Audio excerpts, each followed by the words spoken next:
Hello everyone, how are you all? कैसे हो आप सभी लोग? आई होप सब जबरदस्त होंगे, मस्त होंगे। हम यहाँ डिस्कस करेंगे एफआरआई फॉरेस्ट रिसर्च इंस्टीट्यूट के एमएससी एंट्रेंस का ऑनलाइन या ऑफलाइन फॉर्म फिलिंग डिटेल के बारे में। बहुत से स्टूडेंट्स की क्वेरीज है कि सर मैं कैसे फिल करूं। देखिए, एक सेशन मैंने ऑलरेडी आप लोगों को दे दिया था कि डेट इसका कब तक है, तो ऑलमोस्ट 10th ऑफ मार्च से पहले आप लोग फॉर्म फिल कर ले। ऑलरेडी फॉर्म चल रहे हैं। कहां से फॉर्म को कैसे फिल करें? तो देखिए, ये फॉर्म है आपका ऑफलाइन फॉर्मेट में। क्या करना है? FRI.government.in की वेबसाइट पे जाइए। FRI पे जाएंगे तो टॉप पे आपको दिखाई देगा एप्लीकेशन फॉर्म। एप्लीकेशन फॉर्म और ब्राउजर, दो चीज दिखाई देंगी। अगर ब्राउजर डाउनलोड करेंगे तो कंप्लीट आपके पास डिटेल आ जाएंगी, लेकिन उसकी कहानी मैं ही कह देता हूं, क्यों आपको परेशान होना। और ऑनलाइन एप्लीकेशन फॉर्म तो आपके पास में 2 या 3 पेजेस आएंगे। कुछ बच्चे का क्वेरी है, सर एक पेज के दोनों तरफ, एक पेज के बोथ साइड में इसको प्रिंट करूं, ये पेज है तो इसके दोनों साइड प्रिंट करूं या वन साइड? क्यों मजाक करते हुए यार मेरे से साथ में, है ना? जब हम एप्लीकेशन फॉर्म फिल करते हैं तो वन साइड ही उसको प्रिंट किया जाता है, ना कि दोनों साइड में। फर्स्ट पेज, सेकंड पेज, इस तरह से कभी भी उसको प्रिंट नहीं किया जाता। तो ना मजाक करो यार, ऐसे मजाक है ना। चलिए, सिंगल साइड होगा, ये आपके पास में निकल के आता है। चलिए, तो अगर कोई बच्चे को फॉर्म फिल करना है एक ही सब्जेक्ट से, तो आप एक सब्जेक्ट के लिए एक फॉर्म भरेंगे। आपको 2 सब्जेक्ट के लिए अगर फॉर्म फिल करना है तो आप 2 अलग-अलग सेपरेट फॉर्म भरेंगे। फॉर्म फिल करने से पहले आपको एक चीज जरूर करनी है। नियर बाई बैंक में जाकर आपको डीडी बनवानी होगी। पहले डिमांड ड्राफ्ट बनवाना है। 2 फॉर्म फिल करना है, दो। एक फॉर्म फिल करना है, एक। फॉर्म फिल का मतलब एक सब्जेक्ट के लिए एक फॉर्म भरना है। 2 अलग-अलग सब्जेक्ट के लिए आप चाहते हैं तो 2 फॉर्म फिल करना है। एग्जाम एक ही होने वाला है। तो मैं यहां बात करता हूं कि डीडी जब आप बनेगी, किसके नाम से बनेगी? सो डीडी रजिस्ट्रार डीडी बनेगी।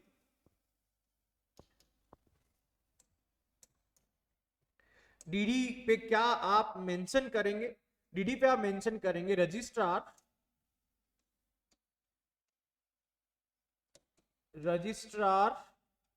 Deemed to be deemed to be university. Registrar deemed to be university Dehradun. और डीडी में क्या, कहां पे ये मेंशन करना है ना? पे टू का जो डीडी में ऑप्शन आता है, एक फॉर्म बैंक वाले आपसे फिल करवाएंगे, उसमें आपको मेंशन करना है registrar deemed to be university Dehradun के नाम से। क्लियर हो गया होगा? 1500 का आपका डीडी लगना है एक फॉर्म के लिए, और उसको सेंड करना है। उसकी भी बात करूं तो registrar deemed to be university Dehradun, post office Kolagarh road, Dehradun, Uttarakhand. और आपके फॉर्म में ही दिया गया है, एड्रेस भी मेंशन किया गया है। अब बच्चों को डाउट ये है, आई होप इतना क्लियर हो गया होगा कि कौन कौन से सब्जेक्ट से एमएससी की जाए। तो यहाँ पे 4 सब्जेक्ट हैं। किसी बच्चे को फॉरेस्ट्री से करनी है, किसी को वुड्स एंड टेक्नोलॉजी से करनी है, किसी को एनवायरमेंट से करनी है, किसी को सेल्यूलोज पेपर टेक्नोलॉजी से करनी है। एक ही सब्जेक्ट आपका अगर यहाँ प्रायोरिटी है तो एक फॉर्म भर दीजिए। 2 सब्जेक्ट में 1500 की 2 डीडी बनाइए, क्योंकि वो डीडी पे दिया गया नंबर आपको इस फॉर्म में मेंशन करना है, इसलिए पहले आप डीडी तैयार कर ले। आ जाइए, ये वाला जो फॉर्म पार्ट है वो क्या, not to be filled by candidate, क्योंकि आप रोल नंबर नहीं फिल कर सकते। कहां से करेंगे? फॉर्म नंबर या रोल नंबर फिल नहीं कर सकते, तो इसको आपको नहीं फिल करना है। करना क्या है फिर? यहां जो भी सब्जेक्ट आपको सेलेक्ट करना है, एक सब्जेक्ट आप मान लीजिए कि मेरा टारगेट है फॉरेस्ट्री, तो मैं फॉरेस्ट्री को यस कर दूंगा। नेक्स्ट अगर बात करूंगा कैंडिडेट्स का नेम, कैंडिडेट को अपना नेम फिल करना है, first name, middle name and last name. यही फादर्स बात कर लीजिए, इंग्लिश में फिर हिंदी में, इंग्लिश फिर यहाँ पे हिंदी में फिल करना है।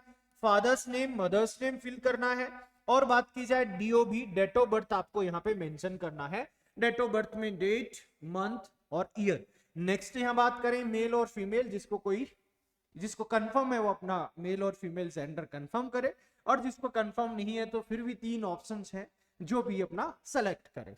कैटेगरी की बात कर लूं तो यहाँ आपके पास में कैटेगरी है, लेकिन इसका इंपॉर्टेंट ध्यान रखना है, अपनी कैटेगरी को यस कर दें, दैट्स इट।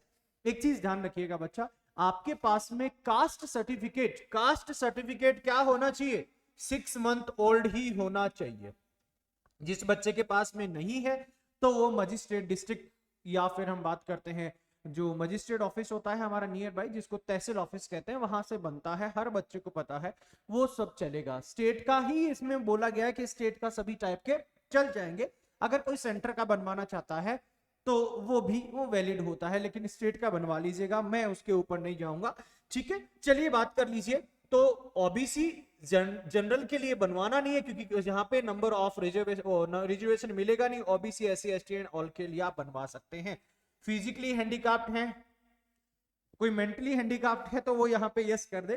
फिजिकली अगर कोई हैंडीकैप्ड है तो जाहिर सी बात है यस करेंगे, ठीक है, अदरवाइज आप इसको बोल दीजिएगा, मुझे नहीं लगता कोई फिजिकली हैंडीकैप्ड है। नेशनलिटी आ गई आपकी Indian. Aadhaar card number, mail, email address आप यहाँ पे फिल कर देंगे।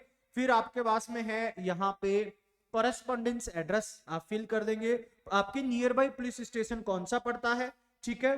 फोन नंबर उसमें मेंशन करेंगे। आपका परमानेंट एड्रेस रहते हैं आप देहरादून, वो एड्रेस आपका परमानेंट कुछ और होगा, वो मेंशन करेंगे, वही फोन नंबर एंड ऑल। लेकिन नीचे आपको choice of the test centre, कितने सेंटर हैं, 13 सेंटर हैं, एक डिफरेंट सिटीज में ऑल ओवर द इंडिया। आपको नियर बाई जो लगे वो सेंटर फिल कर लीजिएगा, ठीक है। 2 सेंटर उनमें से आपको कोई ना कोई मिल जाएगा। तो यहाँ पे 2 सेंटर्स का आपका ऑप्शन है जो भी नियर बाई है। क्वालिफाइंग एग्जाम्स की बात करें तो देखो यार, मैं अभी पीसीएम में हूं, पीसीबी है, या 3 साल की मेरी बैचलर डिग्री है, तो मैं 3rd ईयर में हूं, आई होप समझ रहे हैं। और या फिर अगर बात की जाए कि मैं 4th ईयर की, मेरा जो डिग्री है वो प्रोफेशनल है, मेरा 4 ईयर का डिग्री है, लेकिन मैं पास आउट नहीं हुआ, अभी फाइनल ईयर मेरा चल रहा है। तो फाइनल ईयर चल रहा है आपका, पास आउट हो गए तो बोल दीजिए पास्ट, अगर पास नहीं हुए तो आप इसमें बोल दीजिए अपियरिंग हूं भैया, मैं लास्ट सेमेस्टर में हूं, अपियरिंग हूं, क्योंकि अक्टूबर तक ऑलमोस्ट ऐसा नहीं, अगर किसी बच्चे का हो जाता है उसका रिजल्ट नहीं आता है तो भी आपको टाइम मिलता है, ठीक है, अक्टूबर तक टाइम मिलेगा। बात की जाए तो किस सब्जेक्ट क्या है, मान लीजिए किसी का एग्रीकल्चर है तो एग्रीकल्चर के मेजर सब्जेक्ट लिख दीजिए, अगर किसी का फॉरेस्ट्री है तो मेजर सब्जेक्ट लिख लीजिए, अगर किसी का बॉटनी है तो बॉटनी में, बीएससी में कौन कौन से आपके सब्जेक्ट हैं उनका नाम मेंशन करना है। हाँ जी, अगर जिस बच्चे का परसेंटेज कंप्लीट हो गया, मतलब पास आउट है, रिजल्ट आ गया, वो रिजल्ट मेंशन कर दे, और जिस बच्चे का रिजल्ट नहीं आया वो भी, देखो अपियरिंग लिख दिया तो जरूरी नहीं है क्योंकि स्टार लगा रखा है ऑलरेडी।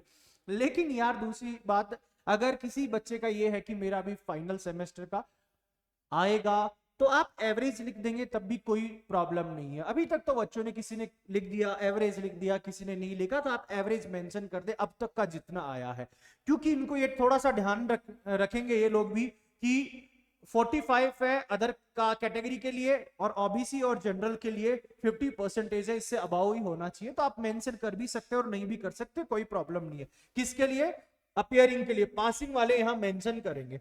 चलिए जी, ये भी हो गया। अब आप डीडी बनवा के लाए, डीडी बनवा के लाए तो यहाँ पे उस डीडी के अंदर मेंशन है आपका डीडी नंबर और डेट मेंशन है, तो वो यहाँ पे मेंशन करें, ठीक है। Details of the deposited, name of the issuing branch, आप कौन से बैंक से आपने बनवाया है उस बैंक का ब्रांच का नेम लिखें, और यहाँ पे लिख दें जी भैया 1500 रुपए दे रहा हूं आपको कन्यादान के रूप में, 1500 रुपए मेंशन कर दें, क्लियर। फिर आप अपने यहाँ पे डेट, कहाँ आप रहते हैं, प्लेस आप मेंशन करें, डेट कब फॉर्म फिल किया, और आप अपना सिग्नेचर मेंशन कर दें। आई होप समझ में आ गया होगा। तो क्या करेंगे आप, अपना सिग्नेचर मेंशन करेंगे। चलो नेक्स्ट बात कर ली जाए। यहां आपके पास में फॉर्म वही है, लेकिन इसकी भी जरूरत आपको पड़ेगी, आप फिल करके उसको दे दें, कोई प्रॉब्लम नहीं। फोटो उसमें भी है, फोटो यहाँ पे भी है, ठीक है। फॉर्म नंबर आपको कोई चीज मेंशन नहीं करना, रोल नंबर आपको मेंशन नहीं करना, क्यों, क्योंकि ये एक आपका बेसिक फॉर्म जो आपको 2 कैटेगरी, एक एडमिट कार्ड भी आपको फिल करना है, लेकिन कुछ डेटा आप भरेंगे और कुछ डेटा छोड़ देंगे, बाद में आपको काम आएगा। Candidate name, father's name, mother's name, date of birth, sex, postal address, कहां से आप corresponding category, Aadhaar card, courses, test centre, वही 2 आपके टेस्ट सेंटर हो गए, क्या क्या आपको नाम फिल करना है, fill signature of the candidate. ये आपका एक एडमिट कार्ड फॉर्मेट है जो आपको सेंटर पे काम आएगा, लेकिन फिल करके आप, ठीक है, इसकी कॉपी भी रखें और सेंड भी कर सकते हैं। क्योंकि ये क्या होगा, देखो कॉपी आप फिल करेंगे, फिल करके यहां भेजेंगे तो ये स्कैन करेंगे और सीधा सीधा यही एडमिट कार्ड आपका रिलीज कर देंगे, डेट मेंशन कर देंगे और एडमिट कार्ड रिलीज कर देंगे। इसलिए ये इस फॉर्म के साथ में ही मंगवाते हैं और एक अपने पास में आप रख सकते हैं। कैंडिडेट ऑफ द कैंडिडेट, तो वही वाली बात होगी, टेस्ट सिग्नेचर होंगे कैंडिडेट के, और जब आप एग्जाम सेंटर में बैठे हुए हैं तो आपके सिग्नेचर, इनविजिटर जो एग्जामिनर आपके हॉल में होगा उनके सिग्नेचर, ठीक है, और फुल ऑफ सिग्नेचर, इनविजिटर्स के 2 सिग्नेचर यहाँ पे जो एग्जामिनर सेंटर में आप वो अपने आप इसको फिल करेंगे। रोल नंबर ये आपके आएंगे, रिलीज किया जाएगा। यहाँ पे इस बार ऑफलाइन हुआ है तो 2 कैटेगरी होती है, या तो सिर्फ आपको रोल नंबर नाम, रोल नंबर नाम, रोल नंबर, फॉर्म नंबर ये दिया जाएगा, या फिर एडमिट कार्ड सेम ऐसा जो फोटो लगा के दे देंगे वो दिया जाएगा, ठीक है। तो आप अगर रोल नंबर आया और आपके पास में एडमिट कार्ड है तो इसमें फिल कर लेंगे, क्लियर, इसका फोटोकॉपी निकलवा रखे हैं, या फिर ये खुद रिलीज कर देंगे ना, उसको प्रिंट कर लेना है, लेकिन ये प्रॉपर फोटो लगा के आपको फॉर्म के साथ में ही भेजना है। क्लियर हो गया होगा। चलिएगा, फोटो आपका है ना, फोटो को सेल्फ अटेस्टेड फोटो रखेंगे, सभी फोटो को सेल्फ अटेस्टेड रखेंगे, ध्यान रखिएगा। इसमें भी वही आपका नेम मेंशन कर सकते हैं, candidate appearing admit card test के अंदर, वो एग्जाम सेंटर कौन सा है एंड ऑल दिस। तो ये आपका एक एग्जाम कब होने वाला है इसका मेंशन किया गया है। यहाँ पे आपका रजिस्ट्रार साहब का सिग्नेचर करके आपको ये फोटो मिल जाएगा, इसलिए आप इसको फिल करके दे दें। क्लियर, चलो जी, ये तो हो गया फॉर्म की कहानी, आई होप समझ में आ गया होगा। ये आप डिस्कस कर लें, ये अपने पास में रख लें, इसकी कोई जरूरत भी नहीं है, साथ देना चाहे तो साथ दे दें, लेकिन ध्यान रखिएगा। अब डॉक्यूमेंट क्या क्या चाहिए, डॉक्यूमेंट्स में पहला डॉक्यूमेंट आपके पास है 10th की मार्कशीट, मैं यहां मेंशन कर देता हूं, ठीक है। डॉक्यूमेंट्स में क्या क्या चाहिए, डॉक्यूमेंट्स आपको साथ में शेयर करना है 10th की मार्कशीट, 12th की मार्कशीट, समझ में आ गया होगा। और जिन बच्चों के पास में अपीयरिंग है उनको जरूरत नहीं है, अगर जो पास आउट है तो वो फिर डिग्री आपके पास में जो कि बैचलर बीएससी, क्योंकि बीएससी कैंडिडेट यहाँ एलिजिबल है तो बीएससी की डिग्री, इसका फोटोकॉपी और आधार कार्ड की फोटोकॉपी ये आपके पास में, साथ ही साथ में आप कास्ट सर्टिफिकेट का फोटोकॉपी, ये चीजें 1 2 3 4 5, ये 5 चीजें आप उसके साथ में लगाकर, और जो बोल रहे हैं कि मैं अपीयरिंग हूं तो जितनी मार्कशीट है वो भेज सकता है, अदरवाइज इनको जो जरूरत नहीं है। आप जब आएंगे उस टाइम जरूरत होती है डॉक्यूमेंट्स की, जब आप एडमिशन के लिए आएंगे इनका प्रिंट करके, इनको सेल्फ अटेस्टेड करके आप लिफाफे में डालें, क्या क्या फॉर्म, आपकी डीडी और ये डॉक्यूमेंट्स फिट करें, फिल करें, और जो एड्रेस आपको दिया गया है उस पे एफआरआई में सेंड कर दें एज सुन एज पॉसिबल, जितनी जल्दी हो सके, ठीक है। आई होप आप समझ गए। अब भी कोई डाउट है तो आप पूछ सकते हैं अपने कमेंट सेक्शन में, या फिर दिए गए नंबर पे आप डायरेक्ट कॉल कर सकते हैं। अब बात रही WI wild life institute of India उसके फॉर्म की, और अभी आने वाले हैं FRI के PhD फॉर्म उसकी, तो उसकी भी हम अनदर सेशन में डिस्कशन करेंगे। आई होप क्लियर हो गया होगा एंड गुड लक एवरीवन। अगर किसी बच्चे को टेस्ट सीरीज या ऑनलाइन कोर्सेज में इनरोल करना है इस साल के नेक्स्ट ईयर के लिए, तो कोर्सेज चल रहे हैं। हम अभी जो कुछ कोर्सेज के ऊपर नेक्स्ट वीक में ऑफर्स भी रखेंगे, तो आप उसका भी बेनिफिट ले सकते हैं, क्योंकि ये counselling, guiding and career opportunity week से हमारा फाउंडेशन हमारा वीक है, इसलिए ऑल द कोर्सेज के ऊपर आपको अपॉर्चुनिटी मिलेगी, बेनिफिट मिलेगा। चलिएगा, थैंक यू।